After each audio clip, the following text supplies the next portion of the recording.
Welcome back. Oil prices are below $77 a barrel. Take a look at 76.68 as planned talks in Switzerland over the Iran deal have been postponed. Vice President J.D. Vance will not be traveling to Switzerland today as planned. But the vice president says 12.5 million barrels of oil have already moved through the Strait of Hormuz in one day. Watch. 12.5 million barrels of oil went through the Strait of Hormuz. That is a high since the beginning of the conflict. Oil prices are down nearly at their level from the pre-war conflict. Gas prices dropped below $4 a gallon today for the first time since the conflict. So far, they are honoring their end of the commitment. And on the blockade, CENTCOM has allowed north of a dozen ships to go through our naval blockade, and so we're also honoring our end of the early part of the agreement.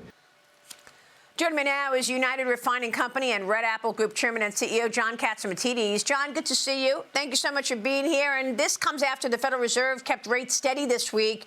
Your thoughts on where oil goes next?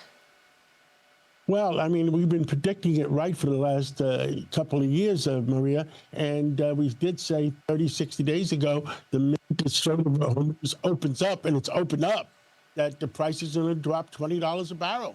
And now, yesterday it was as low as 74. I guess they're taking the weekend off.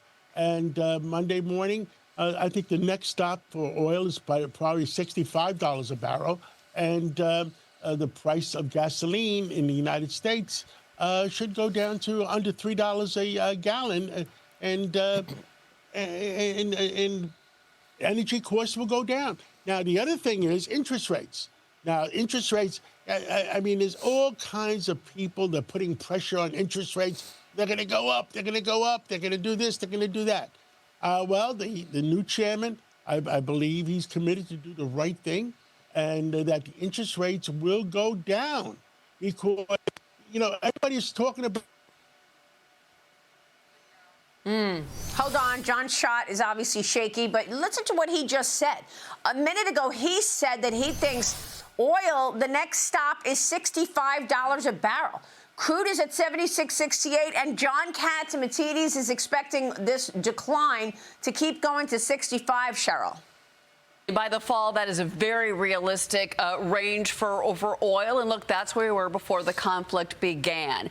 If the strait stays open, if the Iranians continue, of course, to at least not try to toll ships that are going through there, that'll be obviously a win for the Trump administration. You know, the market, though, has been calm, cool, and collected through this entire conflict, Marie. And I think that's been evident in the record after record that we have seen for the Dow, the S&P, for the NASDAQ. And again, with oil prices, I mean, because look at, we dropped, what, $15 the minute that things got better, and we looked like we had a deal between the Trump administration and Iran. So, you know, look, the market's on fire, Marie. You've talked about it. We've had quite the rally with so many pieces of good news.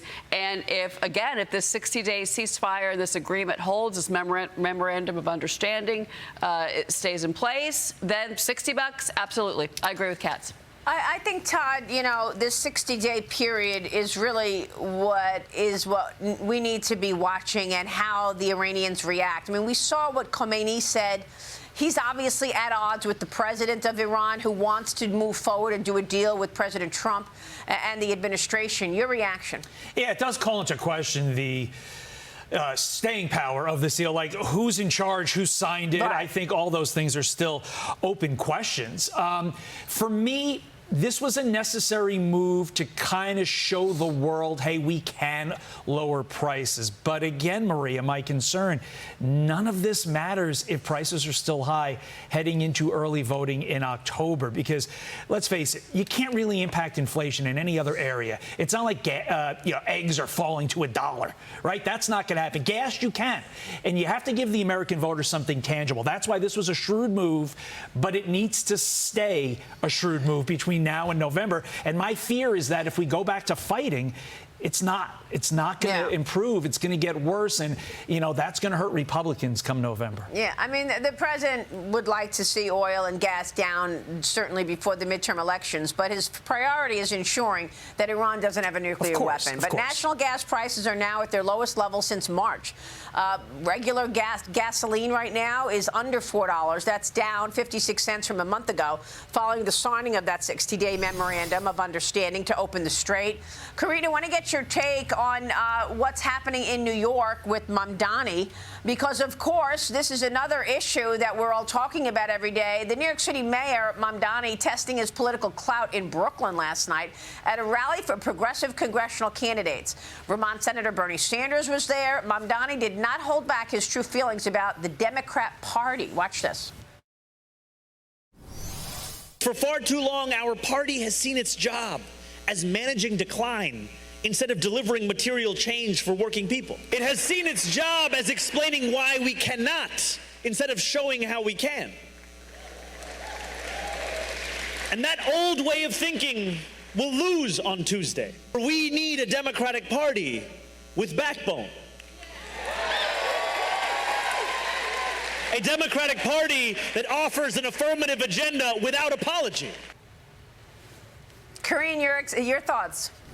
Look, there's one thing that he is right about. There is a vacuum in the Democratic Party, and that's why you have this pernicious socialism filling it in. And look, we have to be honest about this. Janice Lewis-George, Zohran Mamdani, they're compelling speakers. They've had energetic campaigns. They have energetic volunteers.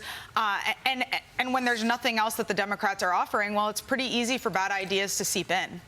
Yeah, and of course, we spoke with Ro Khanna yesterday. It looks like he's trying to seep in and be the candidate, but he's also a progressive. Well, Maria, that interview with Ro Khanna was amazing. As Stephanie Pomboy said, we all needed a cigarette after that was over yesterday.